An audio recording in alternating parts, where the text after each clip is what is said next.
چنانچہ دربند ایک شہر تھا، اس میں احمد دربندی رحمۃ اللہ علیہ ایک بزرگ تھے.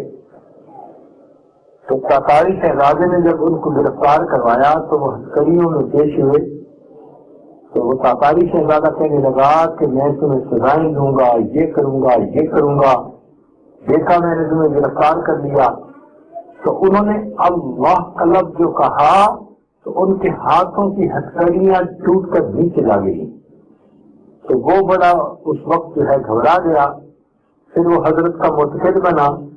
بعد میں اس شہزادے نے اسلام قبول کیا اور یوں اللہ تعالیٰ نے اسلام سے جو مسلمانوں سے جو تاج چھینا گیا تھا وہ دوبارہ مسلمانوں کو لوٹا دیا. ہمارے علاقے میں ایک بزرگ گزرے ہیں خواجہ غلام حسن سواک رحمۃ اللہ علیہ. اس واقعے کے ہزاروں لوگ گواہ ہیں. تو ان پہ ہندوؤں نے مقدمہ کر دیا. ایک ہی علاقے میں رہتے تھے، پارٹیشن سے پہلے کی بات ہے. تو ہندوؤں نے ان پہ حملہ کر دیا تو ان کو عدالت میں بلا لیا گیا.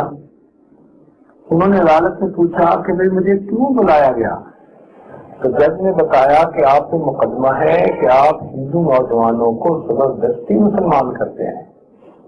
تو جس سن کے آپ حیران ہو گئے اور جس طرف ہندو کھڑے تھے اس طرف آپ متوجہ ہوئے اور متوجہ ہو کر آپ نے ایک کی طرف اشارہ کر کے فرمایا اللہ. تو اس نے کلمہ پڑھ لیا. پھر دوسرے کی طرف کا اللہ، اس نے کلمہ پڑھ لیا. غرض 3-4 بندوں کی طرف اشارہ کر کے فقط اللہ کا لفظ کہا. ان کے دلوں پہ ایسی تاثیر ہوئی کہ ان سب لوگوں نے کلمہ پڑھ لیا. چنانچہ جج نے وہ مقدمہ خارج کر دیا اور حضرت کو باعزت بری کر دیا. تو جن لوگوں نے اللہ کے نام پر محنت کی ہوتی ہے، اسلام کو اپنے دل میں بسایا ہوتا ہے، پھر ان کی زبان سے جب یہ لفظ نکلتا ہے تو اس لفظ کی برکتیں ظاہر ہوتی ہیں. چنانچہ یہ لفظ بہت برکتوں والا لفظ ہے. ہم اس لفظ کو لینا سیکھیں.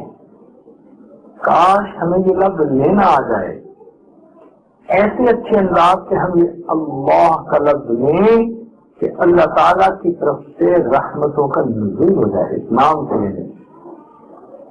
تو یہ نام بڑی برکتوں والا ہے. قارئ اس نام کی برکت سے جو دعا مانگی جائے تو وہ دعا قبول ہوتی ہے.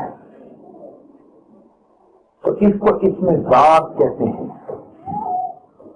تیسری حدیث کے پاس میں آتا ہے کہ اس نام کے اندر اتنی برکت ہے کہ اللہ تعالیٰ نے اسرافیل علیہ السلام کو کہا ہوا ہے جن کے دن میں سور پھونکنا اور قیامت کا قائم ہونا.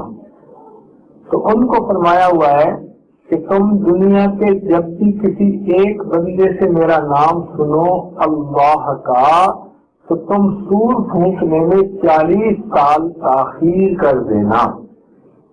اور جب آخری بندہ دنیا میں اللہ کا نام کہے گا اس کے بھی 40 سال بعد جا کر سور پھونکا جائے گا اور دنیا کو تباہ کر دیا جائے گا. تو ایک دفعہ اللہ کا نام لے لیا جائے تو یوں سمجھو کہ پوری دنیا سے 40 سال کے لیے قیامت ٹل جاتی ہے.